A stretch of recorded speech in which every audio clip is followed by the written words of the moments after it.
एक बार फिर से आप सभी को गणेश उत्सव की बहुत बहुत शुभकामनाएं। कल स्टॉक मार्केट्स बंद रहेंगे, ध्यान रखिएगा, कल गणेश चतुर्थी है और कल ऑफिशियली बप्पा को आप फिर घर लाएंगे और उसके बाद डिपेंडिंग ऑन 1.5 दिन का विसर्जन है या 5 दिन का या 10 दिन का, उसके बाद बप्पा की विदाई होगी। और तो ये फेस्टिव सीज़न आप सबके लिए शानदार रहे, यही उम्मीद रहेगी। मार्केट के लिए तो खैर आज थोड़ा सा ख़राब दिन रहा। ट्रम्प टैरिफ एक दिन पहले ही लग गया, उससे थोड़ा मार्केट को झटका लगा। और देखिए, जैसा कि हम बात कर भी रहे थे कि सुबह से ही सारे के सारे इंडेक्स जो हैं वो रेड में ट्रेड कर रहे हैं। हालांकि एक चीज़ ज़रूर कहूँगा कि मॉर्निंग लो को हम प्रोटेक्ट कर रहे हैं। जो सुबह का लो था, भले ही 50 पॉइंट से निफ्टी में और 100 पॉइंट से बैंक निफ्टी में, उससे ज़्यादा नहीं, लेकिन पहले घंटे के उन लोज़ को हम अभी तक तो प्रोटेक्ट कर रहे हैं। हालांकि बैंक निफ्टी में गिरावट ज़्यादा हुई, इंडेक्स करीब 1% नीचे है और 54,500 तक भी गए हम, 54,478। और मिड कैप और स्मॉल कैप की गिरावट जो है वो थोड़ी सी ज़्यादा है। मिड कैप और स्मॉल कैप में अगर आप देखें तो अच्छी गिरावट देखने को मिलेगी आपको। एडवांस डिक्लाइन काफ़ी ख़राब है।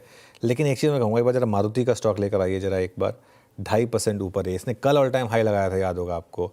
कल मैं और श्रेया पंचनामा में डिस्कस भी कर रहे थे कि अगर है तो बने रहें। देखिए आज फिर शानदार तेज़ी, अब तो खैर न्यूज़ भी आ रही है।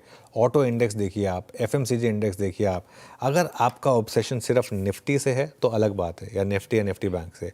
लेकिन अगर आपका ऑब्सेशन जो चल रहा है उस पर है, यानी कि एफएमसीजी यानी कि ऑटो, अगर आप सिर्फ इन दो स्पेसेस में रहे हैं तो कोई चिंता की बात नहीं। खैर लेट्स सी आखिरी का 1.5 घंटा क्या लेकर आएगा। Veeru, Shreya, good afternoon.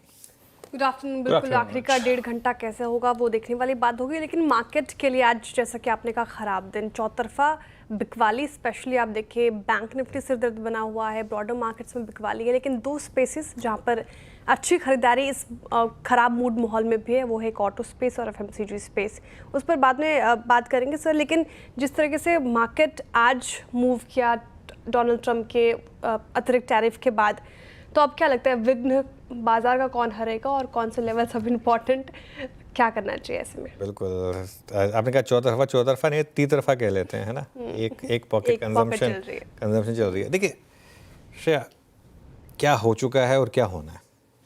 क्या हो चुका है वो हमें पता है, टैरिफ लग चुका है। क्या होना है, जीएसटी कट।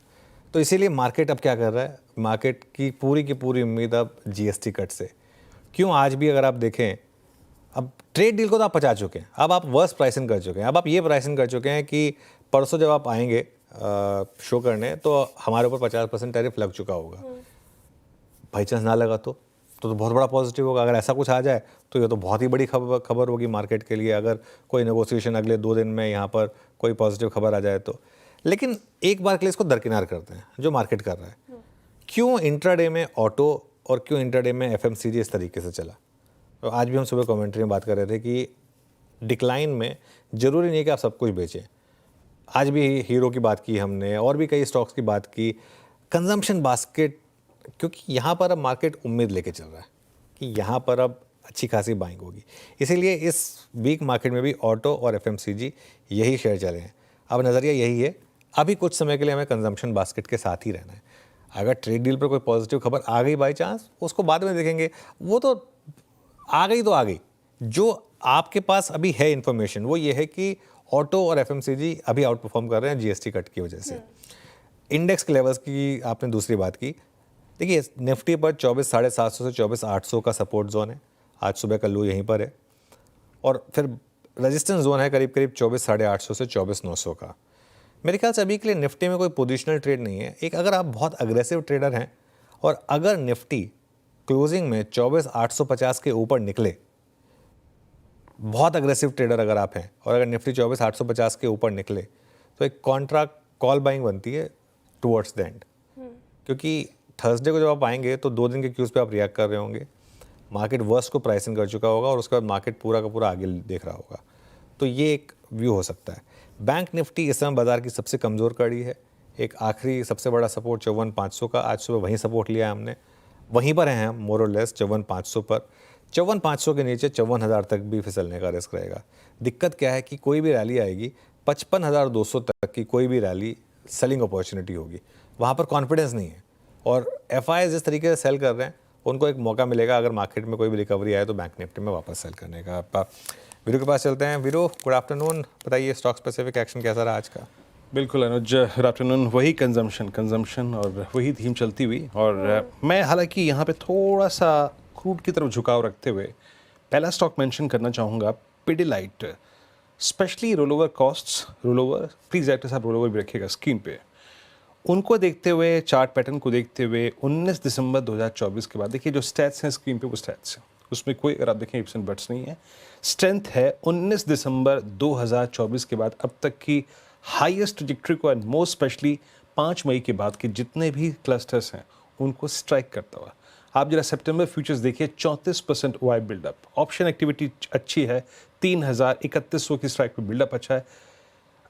सितंबर फ्यूचर्स में भी बिल्डअप है, अगस्त फ्यूचर्स में, ऐसा नहीं कि ऑफलोडिंग हो रही है अगस्त फ्यूचर्स में, नहीं। तो एक्यूट स्ट्रेंथ है पिडिलाइट में।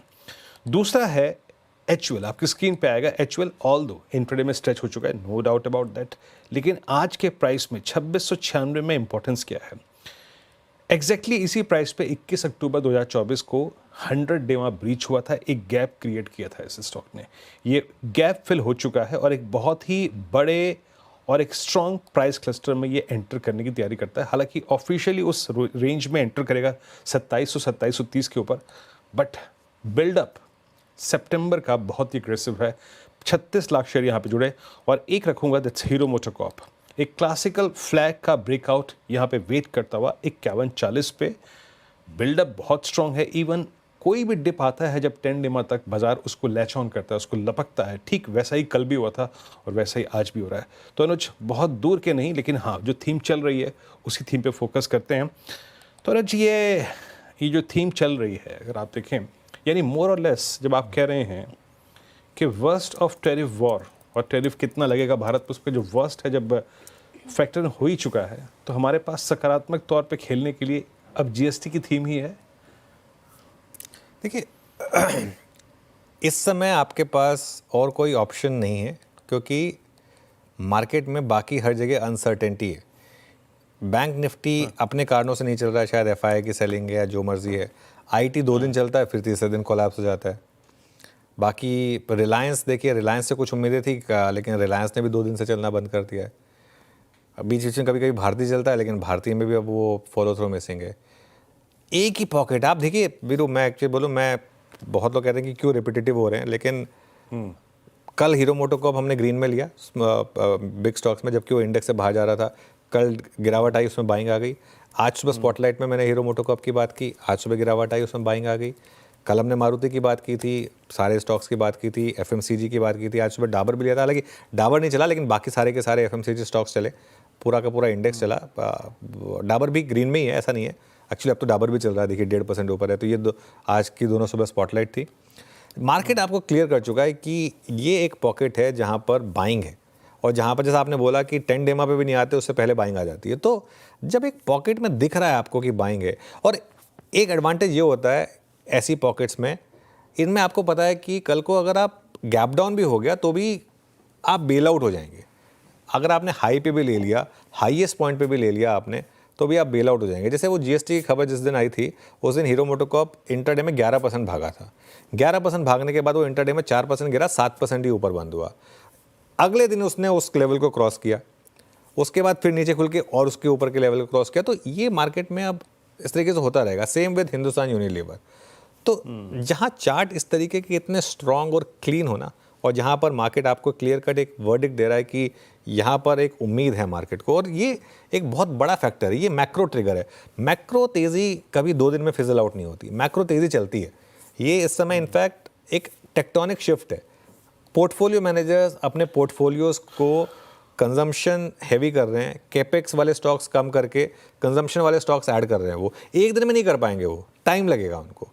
ये रीपोजिशनिंग होने, ये जो रैली है ना, ये रीपोजिशनिंग रैली है, जहाँ पर लोग अपनी पोजीशनिंग को बैंकों से थोड़ा लाइट करके, थोड़ा सा कैपिटल गुड से लाइट करके, थोड़ा सा बाकी सेक्टर से लाइट करके कंजम्पशन बास्केट में जा रहे हैं। ये वो वाली ट्रेड है। इसी वजह से इसमें कॉन्फिडेंस है इतना, और इसी वजह से इवन वीक मार्केट में भी, इतनी वीक मार्केट में भी हमारे अंदर ये कॉन्फिडेंस है कि हम इन स्टॉक्स को बिग स्टॉक्स या स्पॉटलाइट में ले लेते हैं, क्योंकि मार्केट का एक सहारा है। आपके पास मार्केट का सहारा है कि नहीं, आप ठीक ठाक सही सलामत यहाँ पर काम कर लेंगे। चलिए अब श्रेया के पास चलते हैं और कार्यक्रम को आगे बढ़ाते हैं। श्रेया जी, एक सवाल हालांकि आपने जिक्र किया कि बैंक निफ्टी परेशानी का सबब बना हुआ है, कारण उसके अपने कौन से कारण हैं और कब तक आपको लग रहा है आसार बैंक निफ्टी के सुधरने के? देखिए, बैंक निफ्टी में जो वीकनेस है ना, इसका मुझे लग रहा है मुझे लग रहा है कि सबसे बड़ा कारण है कि बाजार को लग रहा है कि ये जो ओवरऑल मार्केट की वीकनेस है और इसमें जिस तरीके की एफआई सेलिंग आ रही है, उसमें सबसे ज़्यादा डैमेज जो है इन दो स्टॉक्स को पड़ेगा, एचडीएफसी बैंक और आईसीआईसीआई बैंक। बैंक निफ्टी कुछ नहीं है, बैंक निफ्टी बस बेसिकली ये दो स्टॉक्स का कॉम्बिनेशन है। उसके अलावा बाकी सब स्टॉक्स तो इधर उधर का भी थोड़ा बहुत इक्का दुक्का कंट्रीब्यूट कर दिया। मेन कंट्रीब्यूशन इन दो स्टॉक्स का है। लेकिन एक चीज़ मैं आपको बता रहा हूँ, बैंक निफ्टी बेस्ट होता है ईटीएफ इन्वेस्टिंग के लिए। हर डिक्लाइन पर अगर आप बैंक निफ्टी की ईटीएफ को प्लस करें, कहीं ना कहीं तो मामला सुधरेगा, और जब सुलटेगा तो बैंक निफ्टी में फिर 500,000 पॉइंट की फिर सीधा 5,000 पॉइंट की रैली होती है। अब वो बैंक निफ्टी के लिए ट्रिगर कहाँ से मिलेगा, ये कहना थोड़ा टफ है। इसके लिए ट्रेडिंग में भी थोड़ा अवॉइड करना है। लेकिन अगर आप एक इन्वेस्टर हैं, आई थिंक मौका है आप थोड़ा सा ईटीएफ डाल देने का। आगे अगर और गिरेगा तो और थोड़ा सा ईटीएफ में ऐड करिएगा। ये मेरी बैंक निफ्टी पर अप्रोच रहेगी। चलिए आज के ट्रेंडिंग स्टॉक्स और कार्यक्रम को ठीक है।